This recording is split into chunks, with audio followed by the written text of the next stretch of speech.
National Weather Service in Peachtree City has issued a severe thunderstorm warning for East Central Carroll County in northwestern Georgia, southern Douglas County in north central Georgia, southwestern Fulton County in north central Georgia, until 5 p.m. Eastern Daylight Time. At 4:27 p.m. Eastern Daylight Time, a severe thunderstorm was located over Chapel Hill, or near Douglasville, and is nearly stationary. Hazard, 60 miles per hour wind gusts and quarter-size hail. Source, radar indicated. Impact, hail damage to vehicles is expected. Expect wind damage to roofs, siding, and trees.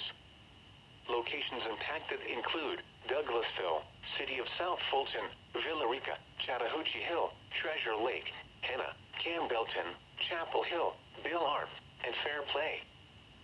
For your protection, move to an interior room on the lowest floor of a building. If you see wind damage, hail or flooding, wait until the storm has passed, and then call the National Weather Service toll-free at 1-866-763-4466 or tweet us your report at NWS Atlanta.